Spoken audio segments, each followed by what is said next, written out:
누군가한테 짐이 되고 싶지 않아. 취리한 모습을 보이고 싶지 않아. 남에게 피해를 끼치지 않으려고 하는 것도 있고, 누군가가 나에게 너무 피해를 끼쳤기 때문에 나 또한 그런 사람이 되고 싶지 않을 수도 있고, 내가 이 모습을 보여줬는데 저들이 나를 외면하면 어떡하지? 그래서 이제 제가 어떤 방식이 생겼냐면,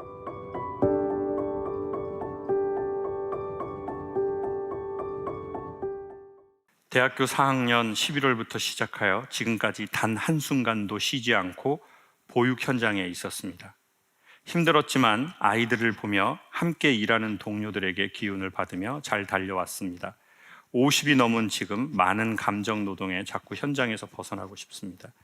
그런데 지금 이 보육이 아닌 다른 일을 하려고 하니 할 수 있는 것도 없는 것 같습니다. 일단 나이가 많네요. 제가 새로운 일을 시작할 수 있을까요? 우리 선생님 본인 소개 한번 해주셔요. 예, 안녕하세요. 저는 말씀드린 대로 계속 보육 현장에 있었고요. 지금은 직장보육시설에서 원장을 하고 있습니다. 예.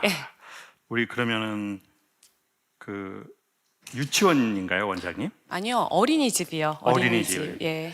그러면 대학교 4학년 때면은 3살이요. 23살 11월부터 네. 우리가 어린이집 선생님 시작해서 지금 74년 호랑이띠입니다. 호랑이띠. 네. 그러면 27년을 일하셨네요. 네, 맞습니다. 한 번도 안 쉬고요? 예, 제 아기 낳고 6주 쉰 게 답니다. 이 감정 노동이라는 게 어떤 건가요?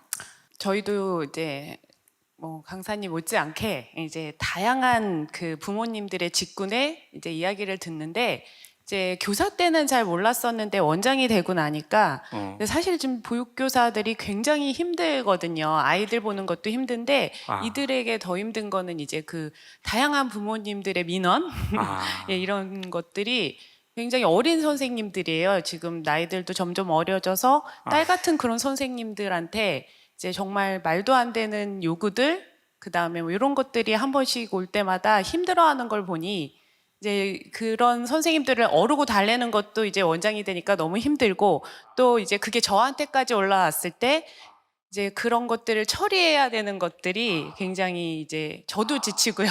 그러니까 이제 젊은 선생님 때문에도 원장님이 힘드시다는 거죠. 근데 그게 그 젊은 분들의 성향이 아니라 그들이 너무 힘들어하는 걸 보는 게 이제 그것도 저도 힘들고, 저도 그 일을 해왔기 때문에 얼마나 힘든지 아니까요. 예. 그럼 가장 문제는 그 도라이 학부모인가요?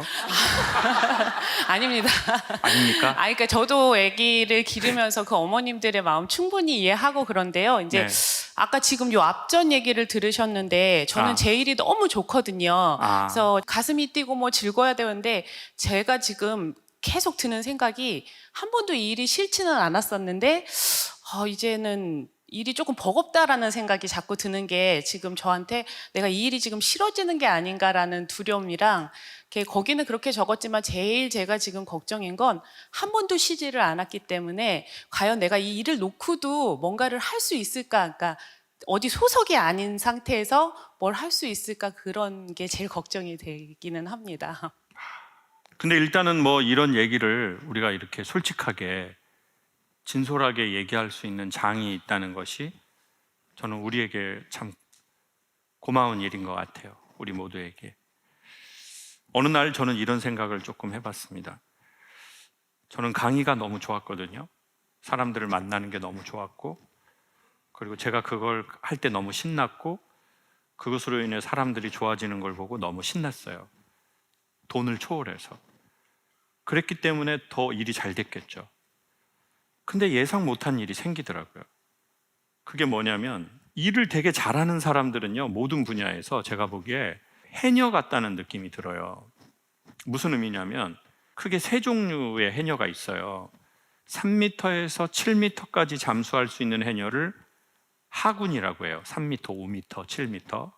그러면 7m에서 10m는 중군, 10m에서 15m는 상군, 그리고 15m에서 20m까지 가는 거의 제주도에 몇 분 안 나오는 사람을 대상군, 저처럼 1m에서 3m 들어갈 수 있는 똥군, 저는 2m 들어가면 귀가 아프더라고요. 근데 저는 그 대상군이나 상군의 마음을 조금 그 몸을 알겠어요. 이게 무슨 말이냐면 강연을 잘하고 물리치료를 잘하고 미용을 잘하고 좋은 엄마가 되고 이 모든 것은요, 제가 보기에 너무 간단합니다. 어떻게 해야 되냐면 잘 참아야 돼요. 뭘 참느냐면 자기 숨을 참는 거예요. 원장님이 숨을 참아야 선생님 마음 안에 들어갈 수 있잖아요. 근데 선생님들 마음도 깊은 곳에 들어갈 수 있어요. 그건 숨을 참아야 되잖아요. 근데 참는 건 대단한 거예요. 여러분, 해녀들은요, 제가 어떻게 조업하나 이렇게 물어봤더니 물질을 1년 내내 하는 게 아니에요. 그 법적으로 캐지 못하게 하는 기간이 있어요. 그러니까 그때는 못 들어가요. 그리고 또 물은 바다가 안 좋으면 또 못 들어가요. 그리고 하루 들어갔으면 머구리라는 분들은 그 다음은 또 무조건 그만큼 쉬어요. 그러니까 물에 들어간 만큼 쉬어야 된다고요. 근데 원장님도 저도 그렇게 살아오신 분들은 잠수를 잘하니까 계속 들어가는 거예요. 지난 27년을. 자기 숨을 참고 더 사람 마음 깊숙한 곳에. 그러니까 제가 아까도 도라이 학부모님들 때문에 문제죠 그랬더니 그게 아닙니다. 그게 아닙니다. 어머니들도 힘들고 그들은 그들의 사정이 있고. 야, 그때 제 속으로 안 걸려 드시네. 물론 원장님 마음에서 이 새끼야, 내가 지금 나한테 올가미를 치는 거냐? 나는 너의 올가미에 걸리지 않을 거야. 나는 더 디테일하게 나는 더 깊숙이 우리 학부모님들을 이해하려는 마음으로. 그러니까 아까 그 선생님들도 지금 사실은 원래는 이렇게 나가야 되거든요. 너무 힘들어요. 요즘에 젊은 엄마들 도라이, 또 젊은 선생님 도라이, 또 남편은 상도라이예요. 또 아이들은 도라이 엄마를 닮아서 똑같아요. 이렇게 말을 안 하시고 각자의 다 힘듦이 있습니다. 선생님은 선생님의 힘듦이 있습니다. 저도 그 선생님들의 시절을 겪어봤기 때문에 선생님들의 마음의 고통을 제가 다 이해하고 있어요. 자, 이게 뭐예요? 지금 선생님은, 원장님은 2번, 3번, 4번 본인의 숨을 참고 또 들어가는 거야. 상대를 이해하기 위해서.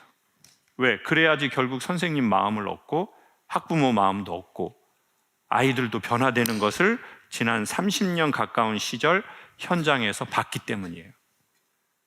그러니까 계속 본인 수는 참고 또 참고 또 참고 또 깊이 들어가고 또 깊이 들어가고. 그러니까 일을 잘하니까 아이들은 안 낳는데 원장님 원에만 또 몰리고, 또 도라이 아이들이 또 오고, 근데 또 도라이 엄마들도 또 받아주니까 또 오고, 그럼 선생님은 전복 잡다 뒤지고. 이런 일이 벌어져 버린 거야 지금.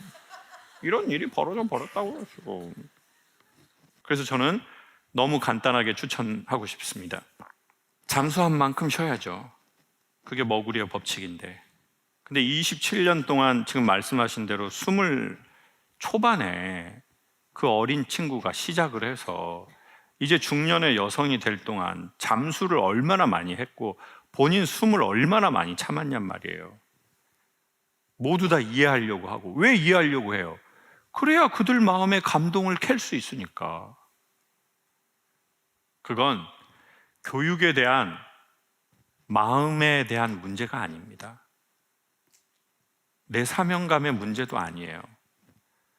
인간은 생물학적으로 그냥 숨이 찬 거예요. 숨이 찼는데 무슨 소명이 있고 무슨 사랑이 존재해요? 숨이 차는데 지금. 인간이 숨을 쉴 수가 없는데. 그러니 원장님한테 말씀드리고 싶은 것은 조금은 어색하고 조금은 과감하게 현장을 어색하지만 떠나시는 게 어떻겠냐, 부분적으로. 그리고 나 없으면 안 될 것 같죠. 그렇지만 원장님 없으면 축제의 분위기가 될지도 모릅니다. 드디어 우리 도라이 원장님께서 뭔 바람이 불었는지 원을 안 나오시는구나. 오늘은 회식이다. 그리고 제발 그 원을 안 나가시는 시간에 절대 하지 말아야 할 것은 원에 전화해서 별일 없어요, 선생님? 이런 짓은 하지 마셔라. 지금 원은 축제 분위기다. 그러니 용기를 내고 어색하지만 잠수 안 하는 시간과 그 날을 가져야 한다. 모두를 위해서. 안 그러면 원장님 말은 좋게 하지만 원장님 표정에서, 에너지에서 숨을 쉬지 않은 그 에너지가 가거든요. 그 에너지를 제일 잘 아는 게 누군지 아세요? 어린이들이 잘 알아요. 어린이들이 모르는 것 같죠? 어린이집 다니는 애들이, 걔네들이 제일 잘 알아요. 이쁜 선생님 알아내고, 젊은 선생님 알아내고, 나이 먹은 원장님이 젊은 척 하는 거 제일 잘 알아내고, 원장님이 나이 드셨는데 얘들아 그랬죠요 저랬죠요 애들끼리 속아들여. 원장님 애쓰시잖아. 애들은 다 알아요, 생명의 기운을. 그러니까 이제 조금 걱정하지 마시고 떠나셔라. 떠나면 어떻게 될까요? 내가 어디에 있었는지가 더 잘 보이겠죠. 내가 뭘 했는지도 보이고 살아온 내가 보일 겁니다. 반드시 떠나야 합니다. 숨을 쉬러. 그리고 또 우리는 알게 됩니다. 어쩌면 떠나고 나서 우리는 다시 돌아왔을 때 그게 1시간일 수도 있고 반나절일 수도 있고 하루일 수도 있어요. 그거는 우리의 현장에 따라서 다릅니다. 근데 무조건 떠나야 됩니다. 이제 모두가 살려면. 어쨌든 원장님이 지난 30년 가까이 깊이 잠수하셔서 그 아이들이 이제 다 성인이 됐습니다. 또 선생님하고 원장님하고 처음에 시작했던 젊은 선생님들이 원장님도 됐고요. 그 옆에 원장님 같이 오신 거예요? 어쩐지 얼굴이 어둡더라고요.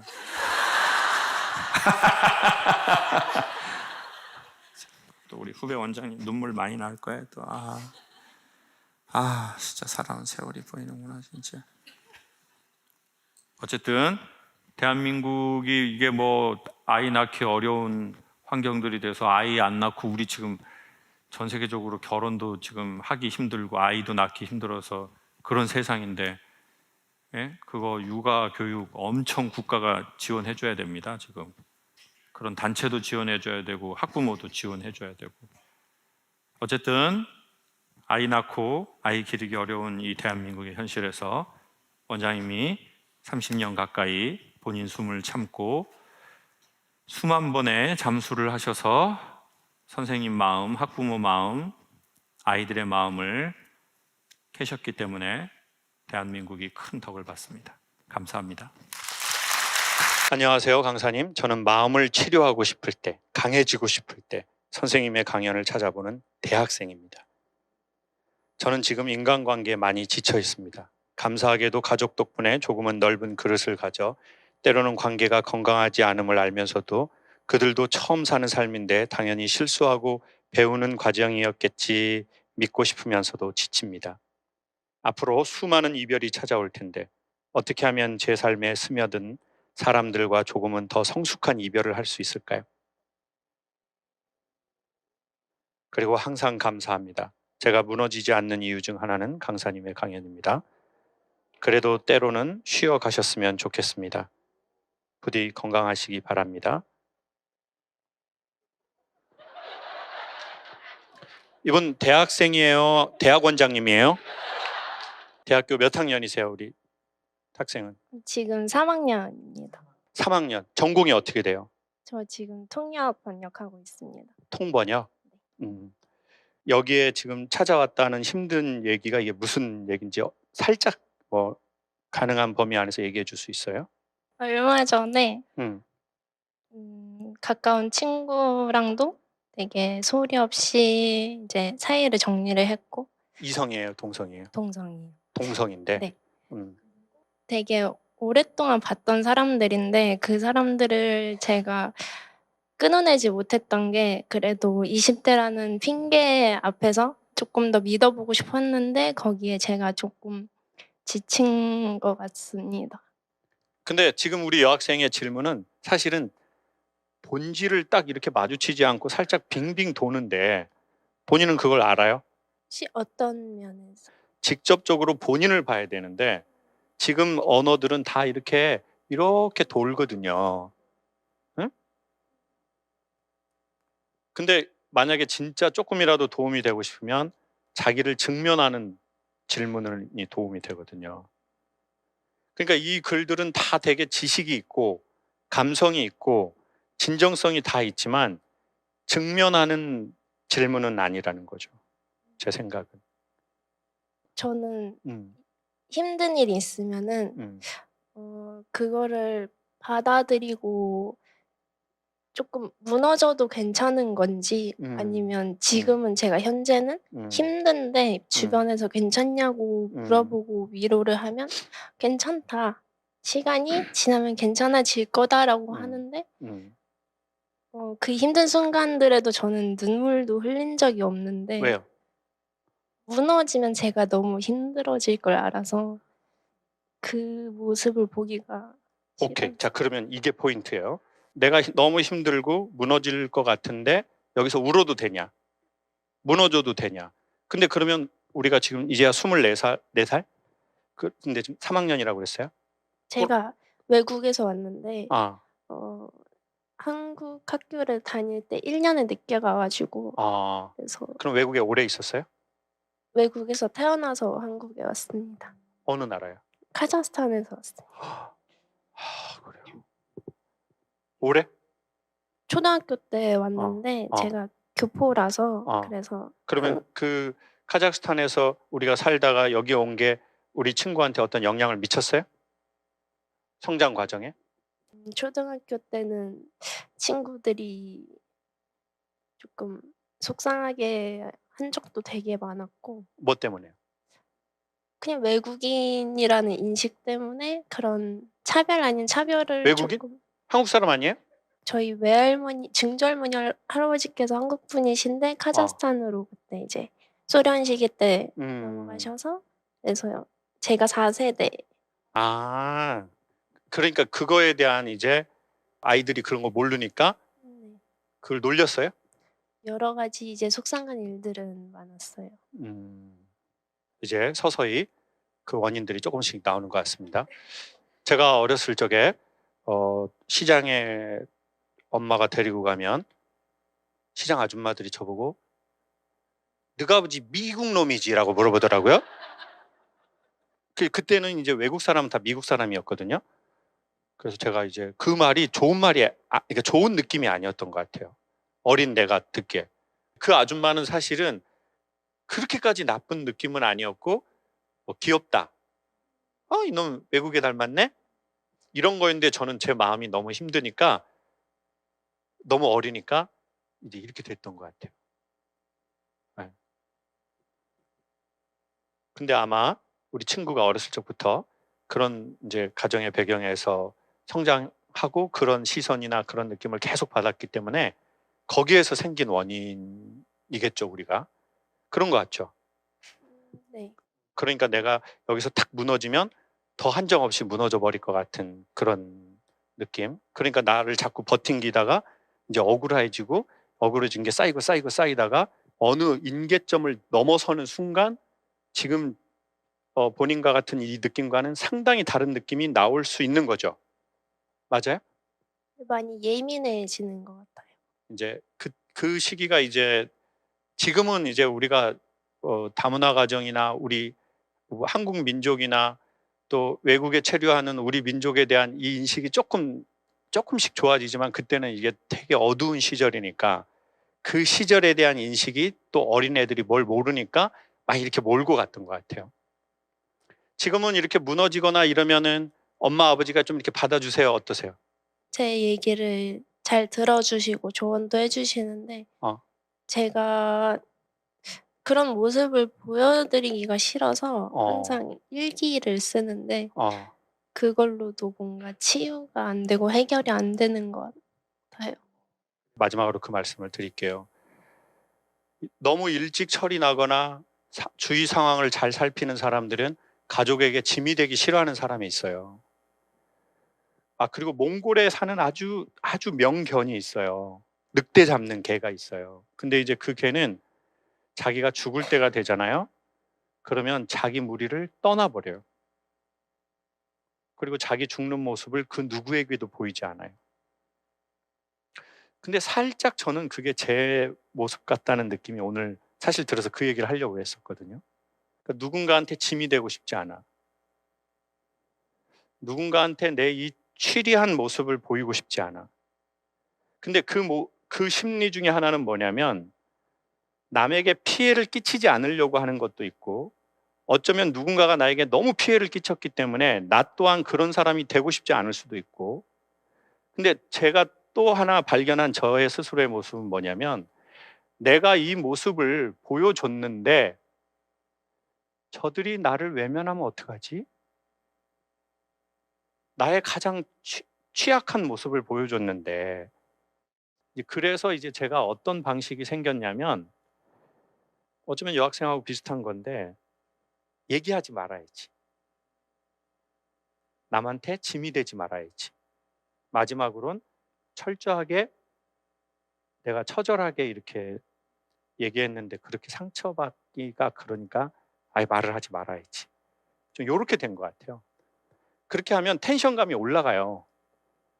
사방을 예의주시하고. 네? 그건 우리 여학생만 그런 게 아니라 저처럼 비슷한 상황에서 여러분이 성장했다면 아마 여러분도 더 눈치가 빨라지고 네? 아니면 어쩌면 더 사랑을 받고 싶어 할지도 모르고 그러니까 더 섬세하고 민감해질 수 있거든요. 그리고 서운하고 섭섭하고 삐지고 사랑을 확인받고 싶고 이제야 퍼즐이 맞춰진 것 같아요. 그래요. 그렇지만 그렇게 한 거 충분히 이해하고 결론적으로 부모님한테 한두 번은 얘기해 보세요. 근데 부모님이 그럼 너끈히 받아주면 오케이. 근데 부모님도 너무 힘들어하는 것 같고 부모님도 여유가 없을 것 같으면 그때는 그 다음 대안 그런 걸 조금씩 찾아봅시다. 혹시 현장에서 손 들고 질문하실 분 있으시면 한두 분만 받고 마치겠습니다. 정년퇴직한 후에 지금 더 많이 인간관계에 있어서 힘드는데 어떤 책이 있는 것도 아니고 어떤 뭐 룰이 딱히 정해져 있는 것도 아니고 저는 그냥 무조건 제 마음을 주면 된다고 생각을 했는데 그게 아니어서 요새 굉장히 힘들어서 포천에서 왔습니다. 30년 직장 생활은 어떤 거 하셨어요? 이제 무역 회사에 다녔습니다. 그러면은 지금 힘드신 분은 주로 누구하고 좀 힘이 드신 것 같으세요? 이제 여러 가지 이제 뭐 수영 뭐 모임도 하고 이렇게 모임을 하는데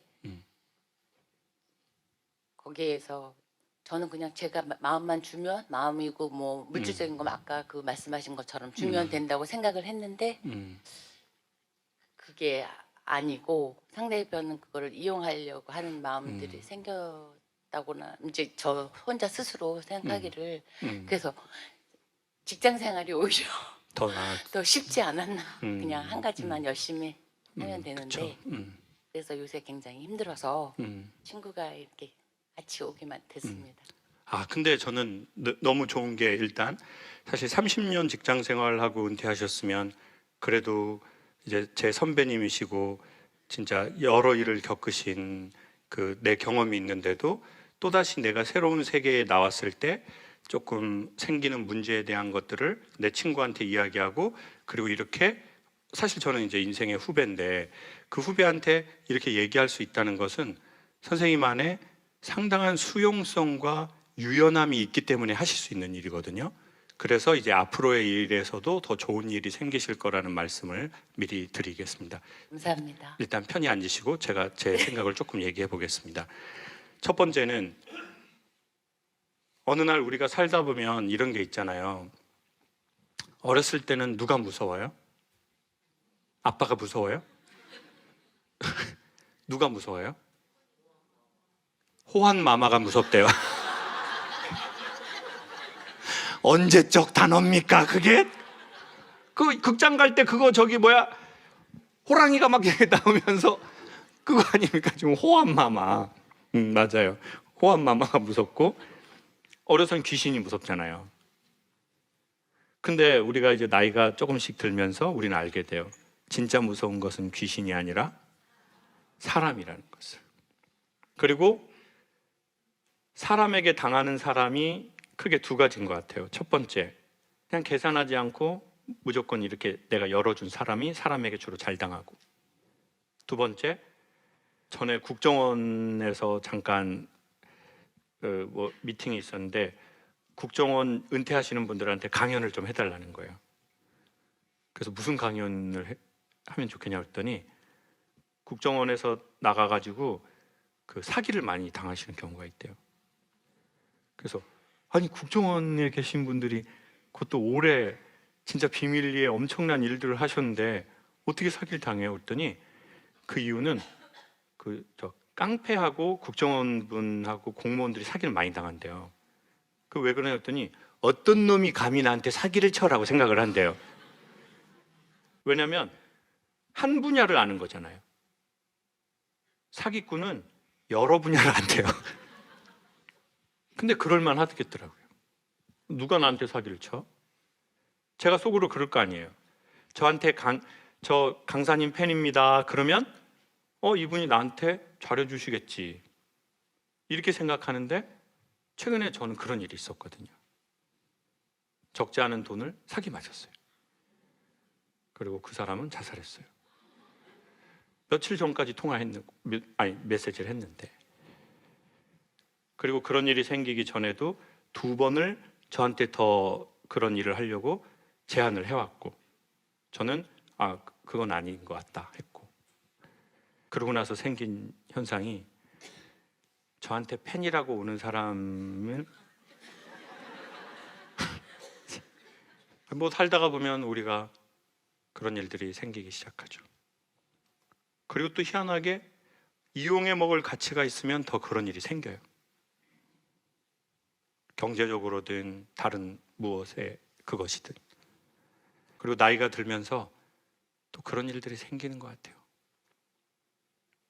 우리가 누군가에게 그럴 수도 있고 또 누군가 우리에게 그럴 수도 있고. 그럼 어떻게 해야 되지? 이런 생각이 들더라고요. 그리고 때로는 이런 생각도 했어요.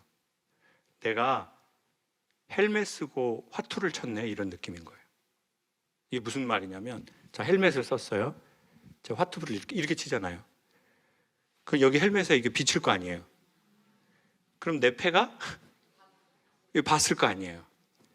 그리고는 내가 내가 정직하기를 바라고 화투를 쳤나 봐요. 내 패 다 보여주면서. 그 다음에 뭐 낼 거? 요거 낼까? 그 사람은 헬멧 보면 이거 다 봤겠죠. 그리고 내가 저 사람네한테 정직하지 못하다고 얘기한 건가? 뭐 이런 생각도 들고. 그러니 어느 정도의 선을 지키는 것이 더 좋은 관계를 유지하는 것 같아요. 제가 여기 나올 때 저희 담당 PD님이 마지막으로 한마디를 해요. 거의 얘기 안 하거든요. 딱 하나 가는데 T자 밖으로는 나가지 말아주세요 라고 한다고요. 여기 T자로 스티커 붙여져 있어요. 이거 왜 여기 밖으로 나가지 말라는 거예요? 이렇게 나가면 이 조명을 이렇게 맞춰놨거든요. 근데 제가 이제 여러분하고 가까워지고 싶어서 이렇게 하잖아요. 그러면 제가 모발이식 해야 되는 게 보인다고요. 그러니까 적정한 거리가 우리의 관계를 좋게 하는 건데, 적정히 블라인드를 내려야 그 사람하고 더 가까워지는 건데, 우리는 한쪽 일을 정말 성실하게 진심으로 하다 보니 이렇게 하면 되는 거 아니야? 라고 하다가 그 일이 생긴 것 같아요. 근데 그건 또 어떻게 배우냐면 우리가 그런 일을 경험하면서 배우는 것 같아요. 그래서 제가 필요한 건 요즘에 저도 그런 생각이 드는데 한 번도 사기를 안 당하고 배신을 안 당하고 칼을 안 맞고 그렇게 죽을 때까지 살면 너무 좋겠죠. 여러분도 그런 분이 있을지 몰라요. 강사님, 저는 지금까지 그렇게 배신, 배반, 칼을 맞는다, 사기를 내가 당한다, 그런 강한 이별, 나 그런 거는 그렇게 경험해 보진 못했어요. 이런 사람이 있을 거예요. 손 한 번만 들어봐 줄래요? 제가 그 퍼센트가 너무 궁금하더라고요. 강사님, 저는 이렇게 인생에 우여곡절 그런 게 있지는 않았어요. 전 그냥 소소하게 벤틀리 타면서 그냥 성수동에 살면서 그냥 이렇게 조분조분 살아왔어요. 저는 큰 영광을 맛보진 않았지만 업앤다운은 없었어요. 손 한 번만 살짝 들어보세요. 진짜 퍼센트를 제가 너무 보고 싶거든요. 네. 봐요. 지금 있잖아요. 이런 분들이. 지금 한 500명 중에 5분은 계시다고요. 그리고 그분들 표정에는 보통 그림자가 없어.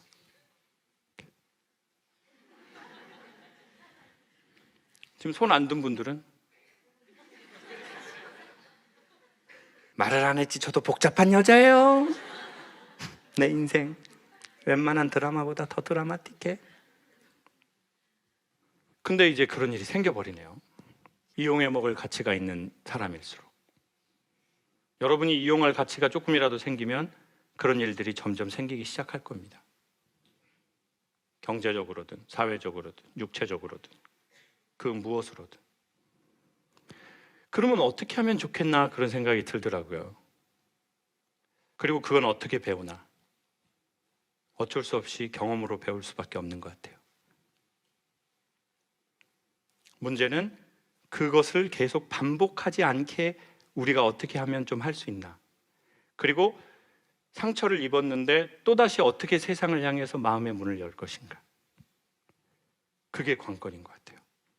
사람들이 자기 안에 있는 이야기를 누군가에게 말할 수 있고 이것을 웃으면서 서로 이야기하고 생각할 수 있다는 건 괜찮은 시간을 함께 서로 이야기하면서 보내는 것 같습니다. 한 번에 구원자가 나타나서 우리의 문제를 완벽하게 해결할 수는 없지만 솔직하게 어느 정도는 이야기하고 함께 생각해보는 시간을 갖는 것은 상당히 괜찮은 것 같습니다.